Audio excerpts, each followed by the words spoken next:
Assalamualaikum warahmatullahi wabarakatuh. Perkenalkan Bu, saya Angga Saputra. Saya mahasiswa dari Stika Explora dan saya di sini ingin melakukan penyuluhan yaitu materi kontrasepsi alami dengan menggunakan metode kalender. Sebelumnya Bu, apakah Ibu tahu apa itu metode kalender? Baiklah Bu, saya akan jelaskan. Metode kalender adalah metode untuk merencanakan dan mencegah kehamilan melalui pengamatan waktu populasi dari data haid yang dicatat selama 6-12 bulan terakhir. Adapun Bu, kelebihan atau efek samping ketika kita menggunakan metode kalender ini Bu. Kelebihannya itu berupa kelebihan dan efek sampingnya itu Bu, pertama tidak memiliki efek samping yang murah dan butuh biaya sedikit aman digunakan, tidak memerlukan konsumsi obat-obatan. Kemudian cara kerja metode kalender ini Bu, dengan caranya kita catat siklus menstruasi selama 6-12 bulan. Bisa menggunakan aplikasi khusus yang ada di HP atau kalender biasa. Hitung dan catat mulai haid pertama di bulan sebelumnya dan haid hari pertama di bulan berikutnya. Tentukan lamanya menstruasi terpendek. Kemudian tentukan lamanya menstruasi terpanjang setelah update data menstruasi pada ibu. Kemudian Bu, kapan waktu untuk menggunakan metode kalender ini? Nah, waktunya itu Bu, saat ibu ingin menunda kehamilan dan perlu melacak riwayat menstruasi untuk memprediksi kapan masa subur tiba.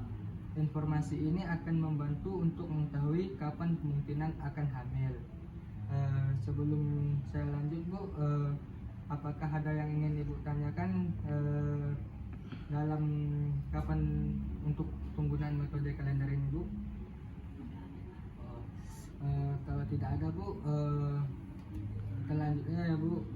Kemudian ada juga Bu, kapan waktu berhubungan saat ibu menggunakan kapan waktunya berhubungan ketika ibu melakukan metode kalender ini, yaitu saat ibu dalam keadaan tidak sedang masa subur Bu. Kemudian kapan waktu untuk kunjungan ulang saat ibu dan suami memiliki keluhan berupa ingin mengganti KB yang lain. Baiklah Bu, dari materi yang saya sampaikan tadi, apakah ada yang ingin ibu tanyakan? Baiklah Bu, ibu semuanya sudah mengerti. Baiklah Bu, saya akan tutupkan penyuluhan saya pada sore hari ini. Terima kasih Bu atas waktunya. Saya mohon izin pamit. Assalamualaikum warahmatullahi wabarakatuh. Baik, Bu, assalamualaikum warahmatullahi wabarakatuh. Waalaikumsalam warahmatullahi wabarakatuh. Perkenalkan Bu, saya Angga Saputra, mahasiswa Stika Explora. Baiklah Bu, di sini saya akan melakukan penyuluhan mengenai alat kontrasepsi hormonal IUD. Baiklah Bu, mungkin penyuluhan ini akan memakan waktu sekitar 30 menit. Sebelumnya Bu, apakah Ibu mengerti apakah itu IUD? Tidak mengerti.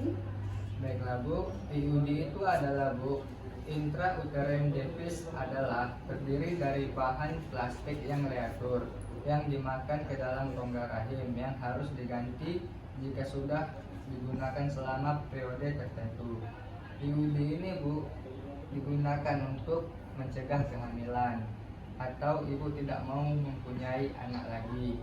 Adapun keuntungan dari pemasangan IUD ini Bu, efektif dengan proteksi jangka panjang, tidak mengganggu hubungan suami istri, tidak berpengaruh terhadap ASI, kesuburan kembali setelah IUD diangkat, efek sampingnya sangat kecil, memiliki efek sistemik yang sangat kecil. Dari keuntungan ini tadi Bu, apakah ibu sudah mengerti? Sudah mengerti. Baiklah Bu, Kemudian adapun kerugiannya Bu, ketika kita menggunakan IUD ini, kerugiannya itu Bu, pertama haid kita bisa berlebih, kemudian nyeri saat haid, peningkatan resiko infeksi rahim panggul, IUD terlepas keluar, kemudian proporasi uterus asus dan kantung kemih, sedikit peningkatan kehamilan ektopik bila ada kegagalan IUD. Kemudian Bu, IUD ini tidak diperbolehkan jika pertama belum pernah melahirkan. Jika belum pernah melahirkan maka IUD ini tidak diperbolehkan untuk digunakan Bu. Kemudian hamil atau diduga hamil. Pada saat hamil kita tidak boleh juga menggunakan IUD ini Bu, atau dipasangkan IUD ini.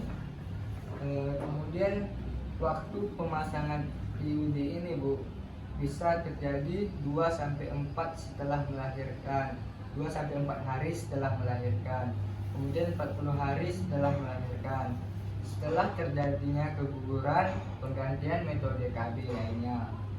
Pada akhir masa menstruasi karena mulut rahim agak terbuka pada waktu ini.